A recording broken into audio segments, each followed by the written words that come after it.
বর্তমান সময়ে 10,000 বাজেটের ভিতরে একটি ফোন পাওয়া মানে সোনাই সোহাগা। আপনার চাহিদা অনেক, কিন্তু এটি পূরণ করার জন্য আপনার বাজেটটা স্বল্প। তাই আজকের ভিডিওতে আপনাকে সাজেস্ট করব তিনটি ফোন, ভালো অথবা খারাপ দিক দুই দিকই মূলত আপনাদের মাঝে তুলে ধরবো, যাতে আপনারা ভালো একটি ফোন কিনতে পারেন। 3 নম্বরে যে ফোনটি নিয়ে কথা বলবো সেটা হচ্ছে M-Horse M16 Pro Max। এই ফোনটি রান করতেছে অ্যান্ড্রয়েড 14 আর ডিসপ্লে হিসাবে আছে 6.6 HD প্লাস ডিসপ্লে। প্রসেসর হিসাবে আছে কোয়াটা কোর প্রসেসর, 3 GB র্যাম, সাথে 64 GB স্টোরেজ পেয়ে যাবেন এই ফোনে। একই সাথে রেয়ার ক্যামেরা হিসাবে থাকবে 13 MP রেয়ার ক্যামেরা। সেলফি হিসাবে পেয়ে যাবেন 8 মেগাপিক্সেলের ক্যামেরা। একই সাথে ফোনের ব্যাকআপ হিসাবে আপনারা পেয়ে যাবেন 5000 mAh ব্যাটারি, যেটা অ্যারাউন্ড রেগুলার ইউজে আপনারা 8 থেকে 10 ঘন্টা টানা ব্যাকআপ পাবেন। একই সাথে এই ফোনে দুইটি সিম ব্যবহার করতে পারবেন। ফোনের অ্যাভেলেবেল কালার হিসাবে থাকবে স্কাই ব্লু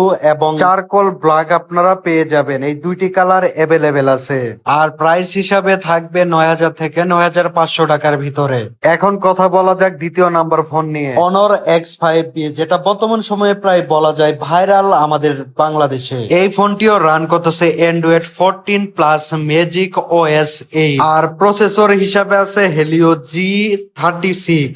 তার পাশাপাশি র্যাম হিসাবে পেয়ে যাবেন 4 GB র্যাম এবং স্টোরেজ পাবেন 64 GB স্টোরেজ। ডিসপ্লে হিসাবে থাকবে 6.56 ইঞ্চের HD প্লাস ডিসপ্লে।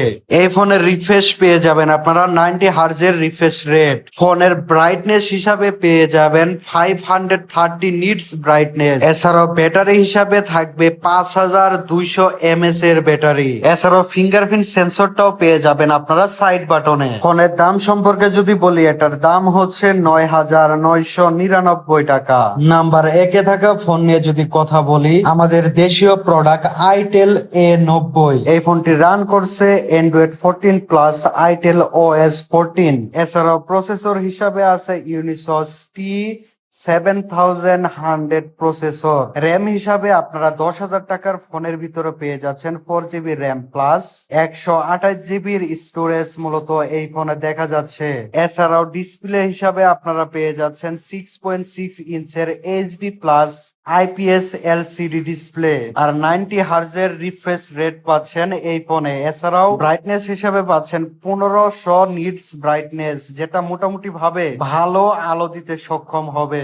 একই সাথে রেয়ার ক্যামেরা হিসাবে থাকবে 13 MP ক্যামেরা আর সেলফি হিসাবে পাবেন 5 MP সেলফি ক্যামেরা। তবে মোটামুটি ক্যামেরা আপনারা ভালোই পাবেন। সামনের সেলফি ক্যামেরাটা যদি 8 মেগাপিক্সেলের দিত তাহলে আসলে আরো একটু ভালো হতো। আর ব্যাটারি হিসাবে পাবেন 5000 এর mAh এর ব্যাটারি। এই ফোনে ফাস্ট চার্জিং কিন্তু সাপোর্ট করবে, 15 ওয়াট পর্যন্ত আপনারা ফাস্ট চার্জিং করতে পারবেন। ওয়াটার রেজিস্ট্যান্স হিসাবে থাকবে IP54 প্লাস রেজিস্ট্যান্স।